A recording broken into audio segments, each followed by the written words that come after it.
சித்ரா சமையல். இன்றைக்கி நாம் 2 விதமான சட்னி செய்ய போகிறோம். ஒன்று தக்காளி சட்னி, இன்னொன்று க்ரீன் சட்னி. ஃபஸ்ட்டு நம்ம தக்காளி சட்னி செய்ய ஆரம்பிக்கலாம். அதுக்கு தேவையான பொருளை நம்ம இப்போ பார்க்கலாம். ஒரு 5 தக்காளி இந்த மாதிரி பெரிய பெரிய பீஸாக கட் பண்ணி எடுத்து வச்சுக்கணும். ஒரு 10 காஞ்ச மிளகாய், ஒரு பல் பூண்டு, பெரிய பூண்டு ஒரு பல் பூண்டு, ஒரு 5 முந்திரி எடுத்து வச்சுருக்குறோம். இது காரம் கொஞ்சம் தூக்கலாக இருந்தால் தான் நல்லாயிருக்கும் சாப்பிட்றதுக்கு. ஒரு குக்கரில் நம்ம போட்டுக்கலாம். தக்காளி,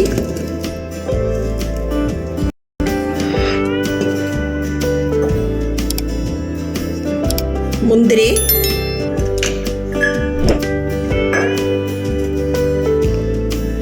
பூண்டு, வரமிளகாய்,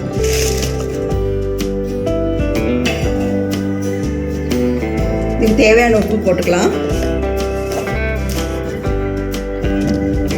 1 ஸ்பூன் உப்பு போட்டுக்கிறேன்.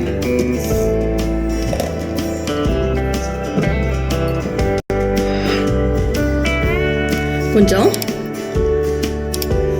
தண்ணி ஊற்றி கேஸில் ஒரு 5 விசில் வர மாதிரி வேக வச்சு எடுத்துக்கலாம். கேஸ் ஆன் பண்ணிவிட்டு குக்கரில் போட்டதை மூடி போட்டு வச்சுட்டோம். இப்போ விசில் வச்சிடலாம். ஒரு 5 விசில் வரட்டும். அதுக்கப்புறம் கேஸ் ஆஃப் பண்ணிடலாம். 5 விசில் வந்துடுச்சு. கேஸ் ஆஃப் பண்ணிட்டோம். ஸ்டீம் அடங்கிடுச்சு. இப்போ திறந்து பார்க்கலாம் குக்கரை. பாருங்க, நல்லா குழகுழன்னு வெந்துருச்சு.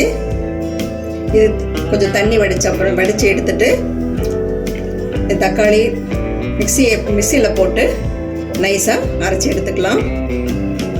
தக்காளி சூடு ஆறிடுச்சு. இப்போ நம்ம மிக்சி ஜாரில் போட்டு நைஸாக அரைச்சி எடுத்துக்கலாம். பாருங்கள், மிக்சி பவுலில் இந்த மாதிரி நைஸாக அரைச்சி எடுத்துக்கிட்டோம். இப்போ இதுக்கு ஒரு தாளிப்பு நம்ம கொடுத்துக்கலாம். கேஸ் ஆன் பண்ணிவிட்டு ஒரு வடைச்சட்டி வச்சுக்கலாம். வடைச்சட்டி சூடு ஏறட்டும். கேஸ் ஹை ஃப்ளேமில் வச்சுக்கலாம்.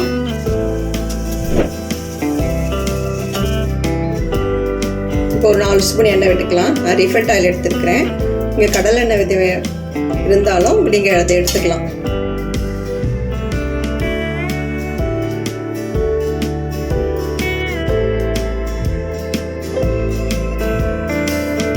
எண்ணெய் காஞ்சிடுச்சு. இப்போ நம்ம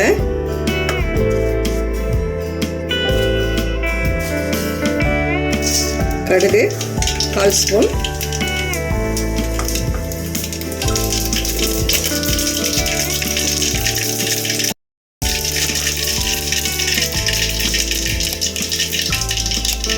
உளுத்தம்பருப்பு 1/4 ஸ்பூன்,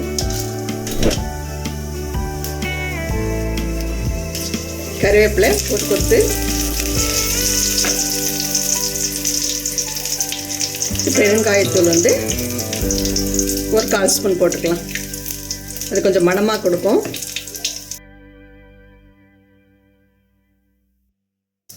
மிக்சியில் தக்காளியை அரைச்சிருக்கோம்ல, அதை ஊற்றிக்கலாம். தண்ணி வடிச்சிருக்கோம்ல, குக்கரில் வேக வச்சதப்ப அந்த தண்ணி இதோட கலந்து அதையும் ஊற்றிக்கலாம்.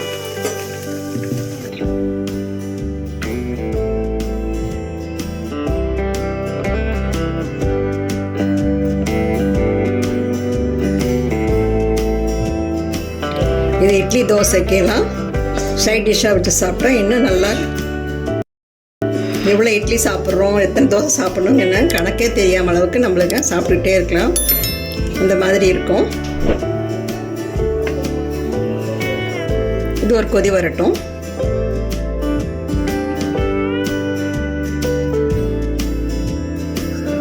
பாருங்க, நல்லா கொதிச்சு இப்போ கெட்டியாக வந்துடுச்சு. டேஸ்ட் பண்ணி பார்க்கலாம்.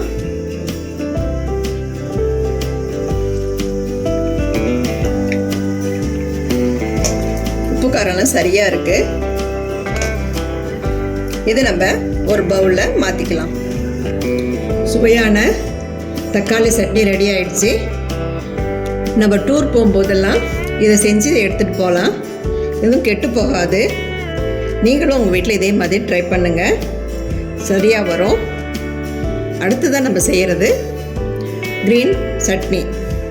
வாங்க, அதுக்கு தேவையான பொருள் நம்ம இப்போ பார்க்கலாம். பெரிய வெங்காயம் ஒரு 3 வெங்காயம் இதே மாதிரி சின்ன சின்ன பீஸாக கட் பண்ணி எடுத்துக்கிறோம். ஒரு கைப்பிடி அளவு கொத்தமல்லி தழை, பச்சை மிளகாய் ஒரு 8 பச்சை மிளகாய், ஒரு பல் பூண்டு, பெருங்காயத்தூள் 1/4 ஸ்பூன், பொட்டுக்கடலை 3 டேபிள் ஸ்பூன். வாங்க, இது நம்ம செய்ய ஆரம்பிக்கலாம்.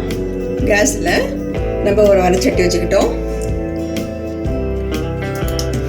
இதில் ஒரு 4 ஸ்பூன் எண்ணெய் விட்டுக்கலாம். நான் இன்னைக்கு ரீஃபைண்ட் ஆயில் எடுத்துருக்கிறேன்.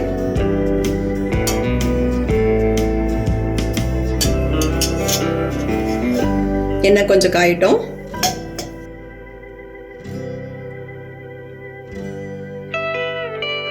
எண்ணெய் காஞ்சிடுச்சு. இப்போ நம்ம பெரிய வெங்காயம் கட் பண்ணி வச்சிருக்கிறோம்ல, அதை நம்ம இப்போ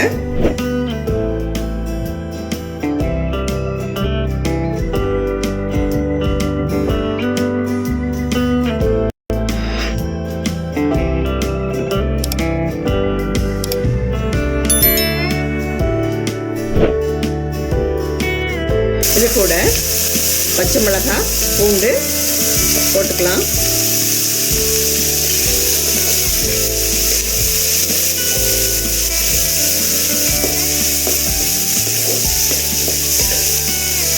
கொஞ்சம் லைட்டாக வெங்காயம் செவந்தால் போதும். ரொம்பவும் செவக்கணும் அவசியம் இல்லை, கொஞ்சம் லைட்டாக செவந்தால் போதும்.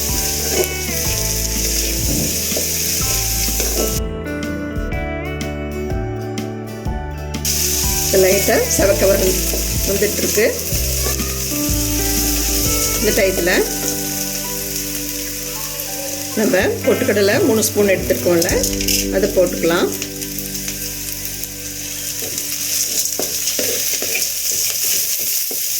ஒரு பரட்டி விட்டுடலாம்.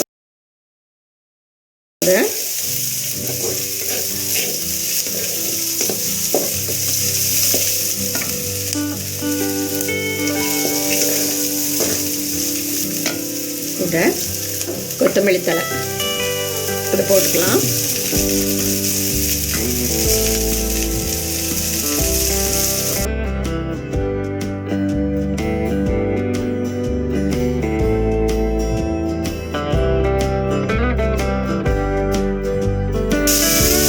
பெருங்காயத்தூள் கொஞ்சம் போட்டுக்கலாம். அது எடுத்து வச்சுருப்பாங்க, அது பெருங்காயத்தூள் போட்டு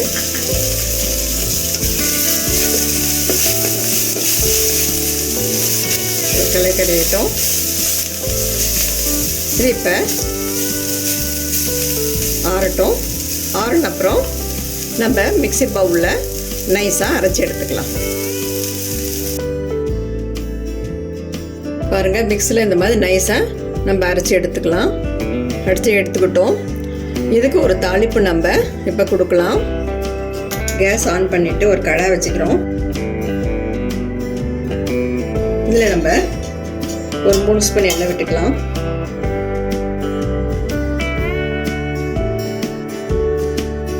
எண்ணெய் காஞ்சிருச்சு. இதில் 1/4 ஸ்பூன் கடுகு, 1/4 ஸ்பூன் உளுத்தம் பருப்பு,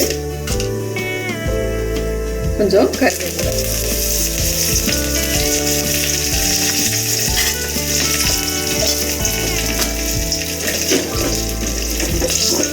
கொஞ்சம் வெங்காயம் எடுத்து வச்சுருந்தோம் இல்லையா, பெரிய வெங்காயம் கட் பண்ணி அதை இப்போ இது போட்டுக்கலாம்.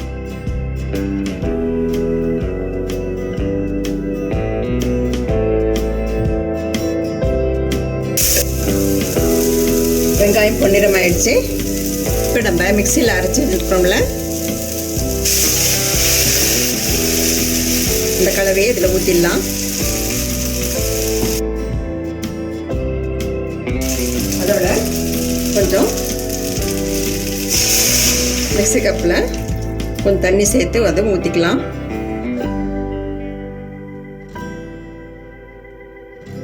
சைடில் நுரைச்சி வரும்போது நம்ம கேஸ் ஆஃப் பண்ணிடலாம்.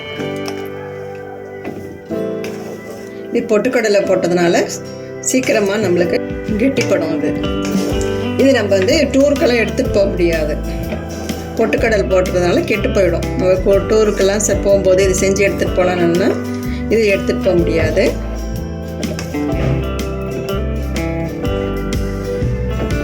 கொஞ்சம் நுரைச்சி வரட்டும் சைடில், அப்போ நம்ம கேஸ் ஆஃப் பண்ணிடலாம். பாருங்கள், இப்போ சைடில் நல்லா நுரைச்சி வருது. இந்த டயத்தில் நம்ம கேஸ் ஆஃப் பண்ணிடலாம். உப்பு காரம் பார்க்கலாம் சரியாக இருக்கான்னு. சரியாக இருக்குது. இது நம்ம ஒரு பவுலில் மாற்றிக்கலாம். க்ரீன் சட்னி ரெடி ஆகிடுச்சு. ஒரு பவுலில் நம்ம மாற்றிட்டோம். உப்பு காரெல்லாம் சரியாக இருக்குது. இதே அளவோடு நீங்கள் உங்கள் வீட்டில் செஞ்சு பாருங்கள், ரொம்ப நல்லா வரும். 2 இட்லி செஞ்சுருக்குறோம். அது மேலே இந்த மாதிரி ஊற்றி சாப்பிட்டா ரொம்ப டேஸ்ட்டாக இருக்கும்.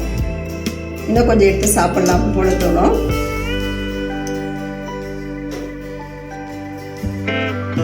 க்ரீன் சட்னி ஒரு பக்கம், தக்காளி சட்னி ஒரு பக்கம். சூப்பராக வந்திருக்கு. நீங்களும் உங்கள் வீட்டில் இதே மாதிரி செஞ்சு பாருங்கள். இதே அளவோட நல்லா வரும். இந்த வீடியோ உங்களுக்கு பிடிச்சிருந்தா சித்ரா சமையலுக்கு லைக் பண்ணுங்கள், கமெண்ட்ஸ் பண்ணுங்கள், சப்ஸ்கிரைப் பண்ணுங்கள். உங்கள் ஃப்ரெண்ட்ஸுக்கும் ரிலேட்டிவ்ஸ்க்கும் ஷேர் பண்ணுங்கள். உணவே மருந்து. மிக்க நன்றி. இந்த வீடியோ உங்களுக்கு பிடிச்சிருந்தா சித்ரா சமையலுக்கு லைக் பண்ணுங்கள், ஷேர் பண்ணுங்கள், சப்ஸ்கிரைப் பண்ணுங்கள். உங்களுடைய கருத்துக்களை கமெண்ட் செக்ஷனில் பதிவு பண்ணுங்கள். உணவே